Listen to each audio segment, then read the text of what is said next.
시편 103편 다 같이 읽었는데요. 저는 제목을 그분의 헤세드, 우리의 소명, 그렇게 정해봤습니다. 여러분 다윗 시 가운데 참 좋아하는 시 그러면은 시편 23편 누구나 이렇게 이야기한단 말이에요, 그죠? 시편 23편 다윗의 시. 그런데요, 다윗의 시 중에 또 하나 좋아하는 시가 있느냐 물으면 저는 103편을 이야기합니다. 시편 103편. 왜냐? 바로 하나님의 헤세드, 하나님의 사랑, 그 인자가 가장 풍성하게 담긴 시라서 그래요. 하나님의 사랑, 하나님의 인자를 진짜 기가 막히게 담아놓고 있어요. 다윗의 인생을 가만히 보세요. 시편 23편도 마찬가지야. 와, 참 평화로운 불밭 얘기도 하고 쉴만한 물가 얘기도 하구나. 참 목가적이다 이 생각을 하는데요. 사실은 다윗이 이 시를 쓸 때도 그렇게 평안한 상태만 이야기한 것은 아니야. 그죠? 시편 23편 어떻게 돼요? 내 원수의 목전에서 원수가 등장하고요. 그 앞에 뭐예요? 사망의 엄침한 골짜기가 등장해요. 그러니까 다윗의 고난들이 이렇게 숨어 있단 말이에요. 그죠? 대표적인 게 뭐예요? 그냥 장인인 사울에게서 막 도망가던 그 때도 있었고, 왕이 되기 전에. 그 다음에 뭐 바세바와의 어떤 그 시간들로 인해서 그 범죄함에 힘들어했던 시간도 있었고, 나중에는 급기야 뭐 압살롬 아들이 반역하잖아. 그죠? 그죠? 참 기구한 인생이라 하잖아. 그런데 다윗은 시편 23편 같은 그런 노래를 할 수 있었다는 얘기고, 오늘 103편에 오면요, 그거보다 훨씬 더 또 다른 의미에서의 어떤 하나님의 사랑을 노래하고 있다는 것. 그러니까 본인이 살아온 경험들, 아마 그게 다 토대가 된 것 같아요. 여러분 다큐의 노래들, 다비다 식구들의 노래들, 간증들이 왜 힘이 있나요? 왜 의미가 있나요? 그것은 어려운 과정을 극복하는 그 시간들이 있었는데, 와, 그것을 내 힘으로 열심히 살아서 했습니다가 아니고요. 그분의 사랑 때문에 그랬습니다. 그 얘기거든요. 그 시편 103편도 마찬가지라 이런 얘기죠. 그런데요, 저는 시편 23편과 103편을 가만히 이렇게 놓고 볼 때 다윗이 기가 막힌 시들을 썼는데 방향성, 저는 그것을 영적인 지향점이라 그러는데요. 두 가지 의미 있는 방향성을 시편 103편은 보여주고 있다 이런 얘기예요. 뭐예요 그게? 일시적인 것에서 영원한 것으로 해요. 그러니까 다윗이 그것을 이야기하는 거예요. 시편 23편은 내가 여호와의 집에 영원히 거하리로다. 영혼에 관한 얘기를 분명히 하고 있는데, 여기는 시편 103편은요, 구체적으로 일시적인 것과 영원한 것. 우리 인생이 뭐가 같다? 풀과 같다. 그 영혼은 뭐다? 들의 꽃과 같다. 그죠? 인생의 어떤 그 일시적인 부분들, 잠깐이라는 것들. 그런데 영원한 게 뭐예요? 우리 육체는 풀인데, 이게 이사야 40장 같은 데 보면요, 이걸 베드로전서 1장 24절 25절 인용한 건데, 모든 육체는 풀이고 그 아름다움은 들의 꽃과 같다. 풀은 마르고 꽃은 시든다. 그것은 여호와의 기운이 그 위에 불기 때문에 그렇다. 이 백성은 실로 풀이다. 풀은 마르고 꽃은 시드나 하나님의 말씀은 영원토록 선다. 그죠? 자, 우리 이 풀과 같은 인생에 비교를 한 게 뭐예요? 하나님의 말씀이다. 이런 얘기를 하고 있죠. 이사야서 얘기입니다. 근데 오늘 본문 가만히 보세요. 오늘 본문에 뭐가 영원해요? 영원한 게 뭐예요? 인자하심. 하나님의 인자하심이 영원하다고. 그죠? 하나님의 사랑이 그러하다고. 얼른 떠오르는 생각이 있나요? 하나님의 말씀이 영원하다는 이사야서 선지자의 얘기. 그 다음에 다윗이 하나님의 사랑이 영원하다고 하는 그 시적 표현. 다른 얘기한 것 같은데요, 뭐예요? 같은 얘기란 얘기예요. 다른 말로 하면 하나님의 말씀은 뭐죠? 결국 약속의 말씀인데 그것은 뭐다? 사랑이다, 이런 얘기예요. 우리는 사랑하는 사람에게 연애 편지를 받을 때 글자로 보지 않잖아요. 뭐로 읽어요? 그것을 사랑으로 읽는 것과 똑같은 얘기죠. 그러니까 말씀은 곧 약속의 말씀이고 그것은 결국 사랑이다. 방향성이 있는데 일시적인 것에서 영원한 것을 옮겨가. 우리 육체는 다 풀과 같아. 우리 체질이 다 그래. 먼지처럼 사라져. 그런데 거기 대조되어서 야, 너희들 풀이야. 하나님의 사랑은 영원해. 이 둘이 전혀 관계없다는 의미로 한 게 아니고요. 하나님의 말씀은 뭐죠? 이 둘 사이에 관계가 있다. 이 얘기를 하고 있다는 의미죠. 그죠? 와, 나는 풀이야. 참 나는 약하네. 그래, 살다가 그냥 가지 뭐. 먼지처럼 사라질 존재. 하잘 것 없지. 그렇게 이야기하는 사람에게요. 아니야, 내가 너를 향해서 약속한 사랑. 그것은 뭐다? 영원하다. 이 얘기죠. 둘째는요, 나에게서 우리에게로 해요. 시편 23편은 그냥 나야, 나 자신의 고백이야. 그지? 나는 부족함이 없다. 내가 여호와의 집에 영원히 거한다. 이렇게 끝났단 말이에요. 그런데 다윗은 시편 103편에서는요, 처음에 나를 이야기해. 그것도 굉장히 구체적으로 자기 영혼을 향해서 송축하라 그래. 그죠? 나의 그 핵심을 향해서 나란 말이에요. 근데 이게 어디로 옮아가요? 우리에게로 넓혀진다, 이런 얘기. 1절부터 5절까지는 하나님이 다윗 자신에게 준 그 사랑에 대해서, 은총에 대해서 찬양을 한다면요, 6절부터요, 거의 뒤에 18절 그 사이에는 하나님이 뭐죠? 이스라엘 자손, 언약의 자손을 향해서, 민족을 향해서 소위 공동체적 축복에 대해서 감사하고 있다, 이런 얘기예요. 우리에게로. 그죠? 너를 포함하는 우리에게로. 이렇게 확장된다. 이것을 볼 수 있죠. 그럼 3절, 5절 보면요, 나를 향한 5가지 언택이 나와. 먼저 나오죠. 우선 나라는 것. 이게 굉장히 소중하죠. 내가 확실히 내 정체성이 확인될 때 우리는 우리에게로 나아갈 수 있는 거예요. 내 몸을, 이웃을 내 몸같이 사랑하라는 그 의미가 분명해질 수 있다, 이런 얘기죠. 나라는 것. 어떻게 하신다고요? 먼저 3절에 모든 죄악을 사하고 모든 병을 고치고 모든 생명을 파멸해서 속량하고 인자와 긍휼로 관을 씌우고 좋은 것으로 내 소원을 만족하게 하십니다. 이 시편 103편의 이 다윗의 고백이요, 예수님이 오시면서 전부 다 그대로 구체적으로 이루어지는 그런 모습들을 우리가 볼 수 있죠.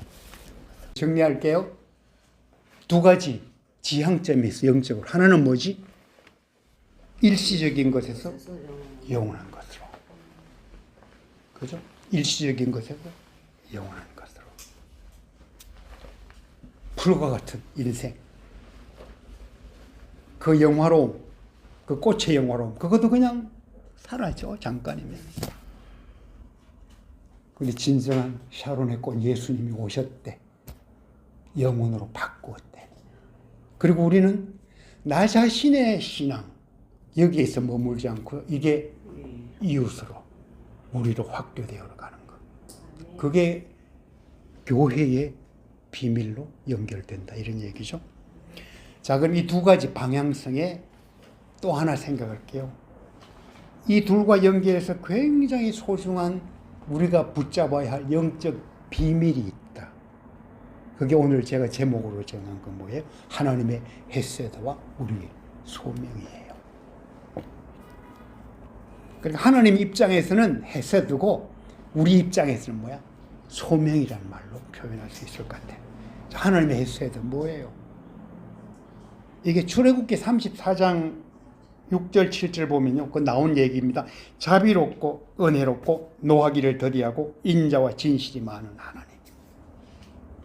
이게 시편 103편 8절에 그대로 명시되었죠. 긍휼이 많고 은혜로우시며 노하기를 더디하시며 인자하심이 풍부하도다. 우리가 믿는 하나님이에요, 이게. 근데 이걸 실감하지 못하고 산다? 단순히 있죠. 이게 세상적인 어떤 그 잘됨과 이것만으로는 이 단계를 못 깨달아요. 다윗처럼 신령한 하나님의 은혜와 사랑이 뭔지 알 때 이게 나타나. 뭐죠? 긍휼이 많아. 은혜로우셔. 노하기를 더디하시오. 인자심이 풍부해. 그 인자심이 이게 패세드죠, 이게. 사실 이 비슷한 구절이에요. 구약에서 한 20번 이상 나와요. 우리는 구약의 하나님을요, 그냥 와 무서운 공의 하나님이다. 아니에요. 구약에도요, 하나님은 그거에 이미 미리부터 계획을 하고 약속하신 것도 있지만 하나님의 궁극적인 목표가 뭐다? 헤세드예요. 나는 너를 사랑한다는 거. 호세아 선지자가 그걸 가장 잘 알았어, 사실은. 하나님의 사랑이 뭔지에 대해서. 로마서 8장 우리 잘 알고 있죠? 88, 39. 그 어떤 것도 하나님의 사랑에서 뭐에 끊을 자 없다. 그 헤세드예요. 하나님이 나를 사랑한다. 아무도 이거를 못 말려.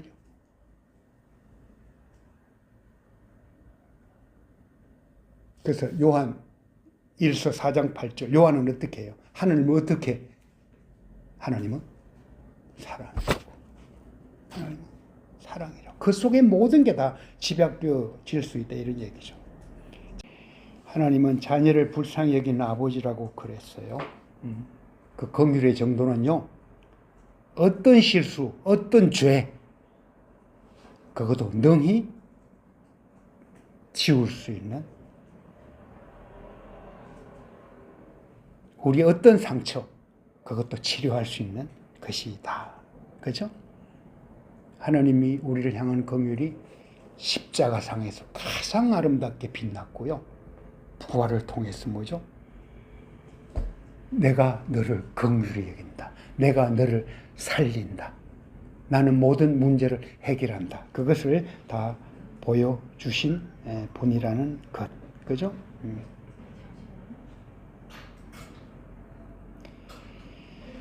우리는 이렇게 감동이 있는데요. 그걸 성령의 감동이라고. 제일 큰 감동이 뭐예요? 우리가 그분 안에 있다는 감동이에요. 와, 내가 그분 안에 있구나. 그게 제일 큰 감동이에요. 하나님이 늘 보혜사 성령으로 우리와 함께 하신다. 포도나무에 붙어있는 가지는 절로 열매를 맺는다. 그죠? 그 어떤 얘기들이 결국은 하나님이 우리를 사랑하는 방식들이라는 것을 생각할 수 있을 것 같아요. 이게 하나님 편에서 본 영적 비밀, 헤세드예요. 두 번째는 나와 우리 편에서 본 영적 비밀이 있어. 하나의 지침이야. 그게 뭐죠? 소명이라는 얘기예요. 어떤 소명? 여러분, 우리는 모두 소명을 받았는데요. 각자가 가진 소명이 뭘까? 이렇게 나름대로 정리하며 살아왔을 거예요. 그런데 오늘 본문 보면서요, 가장 분명한 소명 중에 하나가 뭐예요? 그거는 예배자라는 거예요. 그죠? 내 영혼아 여호와를 송축하라. 그렇게 선포하고 있잖아요. 영혼으로 하나님을 송축하는 것, 그게 뭐죠? 예배한다는 얘기예요. 그분의 헤세드에 감사하는 방식이야. 하나님이 나를 이처럼 사랑해. 그죠?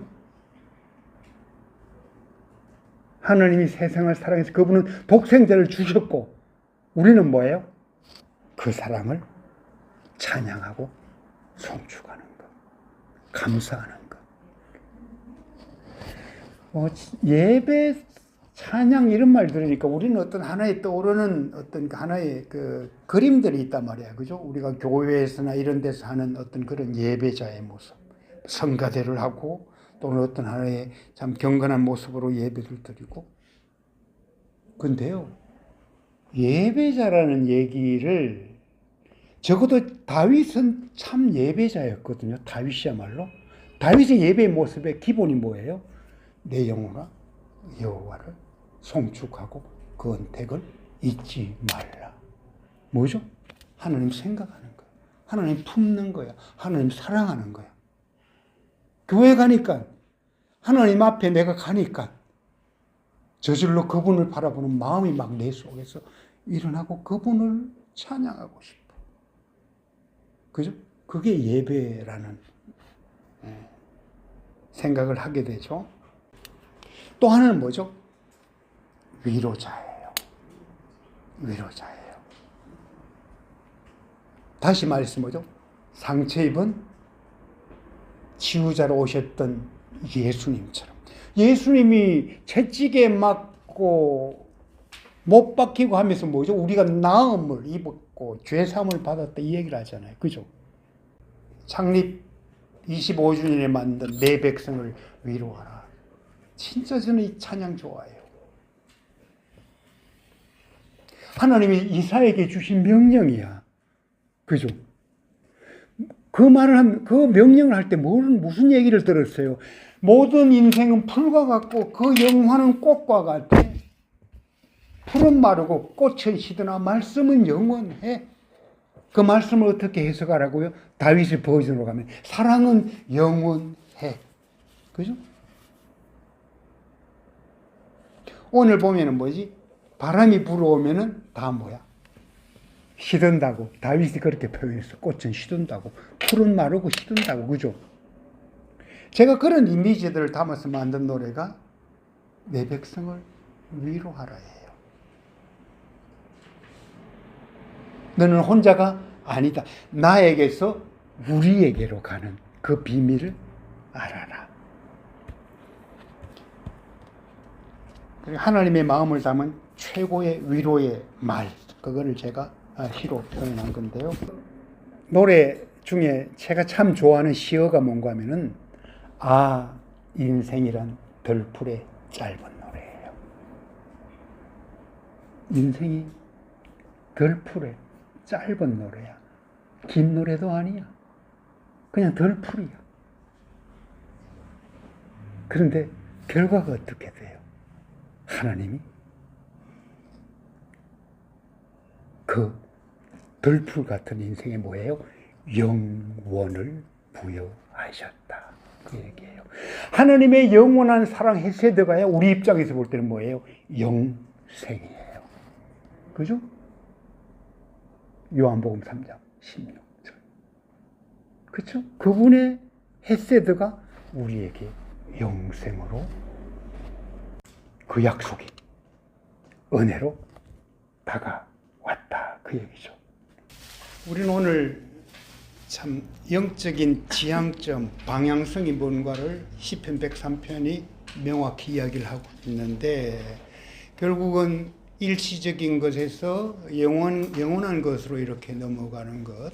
그 다음에 이제 또 하나가 뭐였죠? 나에서 우리에게로 마침내 이제 우주의 천사, 천군 천사까지 가는 거로 이렇게 확대되어 가는 그 지향점이 있는데 오늘 기도 제목 하나 드릴게요. 그 연장선에서 시편 103편 5절입니다.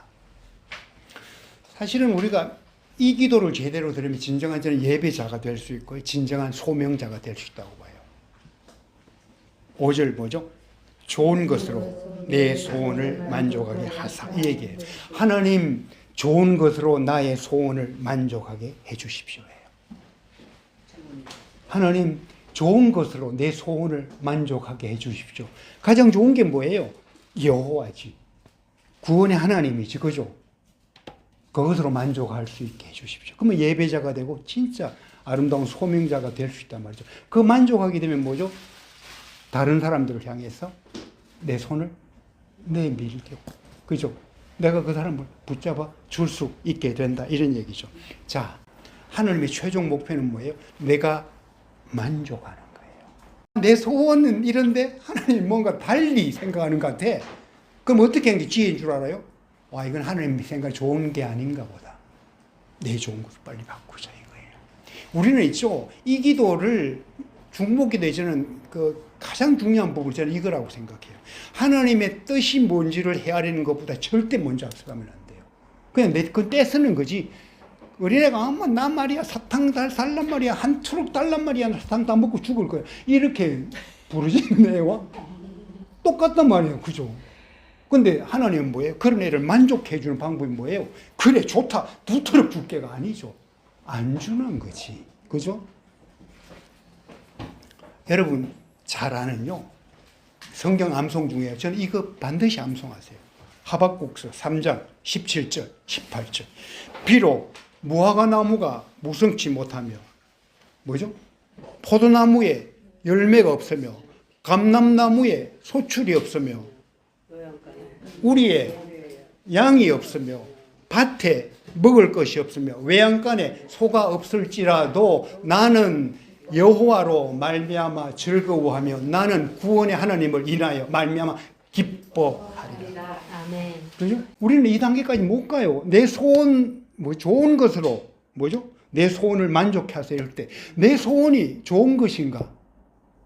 그리고 하나님이 만족해 하는 것이 이 얼른 생각해야 돼요. 다른 얘기죠. 여기서 뭐예요? 좋은 것은 뭐예요? 만족하는 게 뭐예요? 그래 나는 구원의 하나님으로 말미암아 기뻐한다. 그게 뭐죠? 인생이 여호와를 높이고 영화롭게 하는 최고의 목적 그걸 실현하는 거잖아요. 그럼 이 단계가 뭔가 하면 이게 왜 복인가 하면요. 그냥 맨정신으로 또는 내 이성적으로 절대 이 자리까지 못 가요. 우리가 하나만 붙잡으면요. 오늘 얘기한 진짜 저는 결론 같은 부분이에요. 내가 소원하는 게 하나님이 분명히 만족해 하는데 뭔가 내 생각과 다르게 뭔가 흘러가는 것 같아. 얼른 바꿔버린 거예요. 얼른 바꿔버린 거예요. 하나님 그럼 이거 안 주셔도 좋아요. 그죠? 그 단계까지 나아가는 거. 기도하십시다.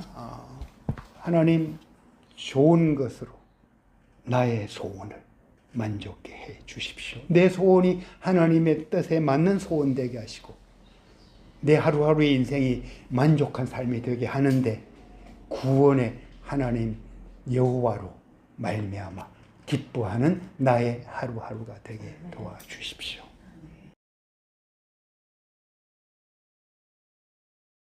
내 사랑하였던 자여